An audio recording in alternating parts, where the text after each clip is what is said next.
Hi hello friends. இன்றைக்கி நம்ம சேனலில் என்ன பார்க்க போகிறோம் அப்படின்னா, கால்சியம் சத்து அதிகம் உள்ள கேழ்வரகு மாவில் கொழுக்கட்டை செய்கிறது எப்படின்னு தான். இந்த மாதிரி கொழுக்கட்டையை வெயிட்டு கம்மியாக இருக்கிற குழந்தைங்களுக்குலாம் செஞ்சு கொடுத்தீங்க அப்படின்னா கண்டிப்பாக வெயிட் இன்க்ரீஸ் ஆகும். இப்போ வாங்க நம்ம இதை எப்படி செய்கிறதுன்னு பார்க்கலாம். இந்த கேழ்வரகு கொழுக்கட்டை செய்யறதுக்கு ஃபஸ்ட்டு ஒரு அரை கப் வேர்க்கடலையை வறுத்து எடுத்து வச்சுக்கோங்க. அதுக்கப்புறம் ஒரு அரை கப் தேங்காய் துருவல் தேவை, அதனால் அதையும் ஃபஸ்ட்டு துருவி எடுத்துக்கோங்க. இப்போது அடுப்பில் ஒரு தவா வச்சுட்டு நான் இன்றைக்கி ஒரு கப் கேழ்வரகு மாவு எடுத்திருக்கேன். அந்த மாவை 3 to 4 நிமிஷம் நல்லா வாசனை வர வரைக்கும் நல்லா வறுத்து எடுத்துக்கோங்க. வறுத்துட்டு அதை வேற ஒரு கிண்ணத்தில் மாற்றி வச்சுக்கோங்க. நான் இன்றைக்கி அரை கப் அவல் எடுத்திருக்கேன். இதை ஒரு மிக்ஸி ஜாரில் சேர்த்துட்டு இதை கொரன்னு அரைச்சி எடுத்துக்கணும். இதை இந்த அளவுக்கு கொரன்னு அரைச்சிட்டு ஏற்கனவே நம்ம வறுத்து வச்சுருக்கிற ராகி மாவோடையே இதை சேர்த்துக்கோங்க.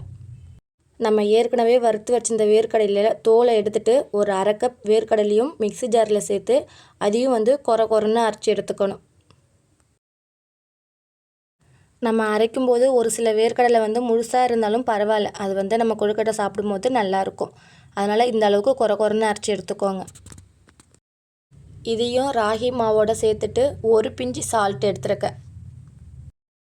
சால்ட்டையும் போட்டுட்டு ஏற்கனவே துருவி வச்சிருந்த தேங்காயில் 3/4 கப் தேங்காய் எடுத்திருக்கேன். இப்போது ஸ்வீட்னஸ்க்காக 3/4 கப் வெல்லம் எடுத்திருக்கேன். இதை ஒரு தவாவில் சேர்த்துட்டு நம்ம வெள்ளை தண்ணி மாதிரி அதை ரெடி பண்ணணும். 1/4 கிளாஸ்க்கு கம்மியாக தண்ணி ஊற்றி இதை ஒரு வெள்ளை தண்ணி மாதிரி ரெடி பண்ணி எடுத்துக்கோங்க. நமக்கு பாகு பதம் வேண்டாம், லைட்டாக வெல்லம் கரைஞ்சி வர அளவுக்கு நம்ம இதை கரைச்சிக்கிட்டால் போதும். அதனால் கரைச்ச வெள்ளை தண்ணியை ஏற்கனவே ரெடி பண்ணி வச்சுருக்கோம்ல, அந்த மாவு கூட கொஞ்சம் கொஞ்சமாக சேர்த்து மிக்ஸ் பண்ணிக்குவாங்க. வெல்லத்துக்கு பதிலாக நாட்டு சர்க்கரை கூட யூஸ் பண்ணிக்கலாம், அதுவும் நல்லா தான் இருக்கும்.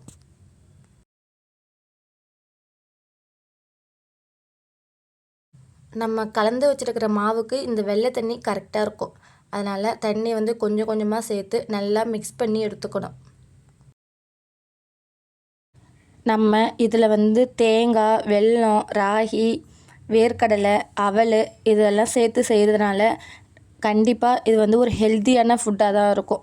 குழந்தைங்களுக்கு கொடுத்தீங்க அப்படின்னா கண்டிப்பாக நல்லா விரும்பி சாப்பிடுவாங்க. இது கூட 2 ஸ்பூன் நெய் சேர்த்து நல்லா கலந்து எடுத்துக்குவாங்க. கலந்த மாவை கையால் எடுத்து பிடிச்சோம் அப்படின்னா நம்ம கொழுக்கட்டை ஷேப்புக்கு வரணும். அந்த அளவுக்கு மாவை நல்லா கலந்து எடுத்துக்கணும்.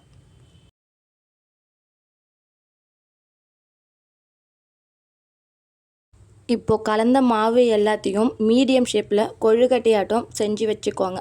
நான் இன்றைக்கி இட்லி பாத்திரத்தில் தான் அவிக்கிறேன்.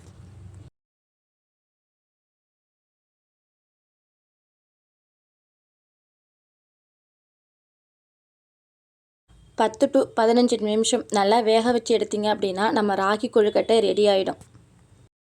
உங்களுக்கு இந்த வீடியோ பிடிச்சிருந்துச்சுன்னா லைக் பண்ணி ஷேர் பண்ணி சப்ஸ்கிரைப் பண்ணிக்கோங்க. பாய்.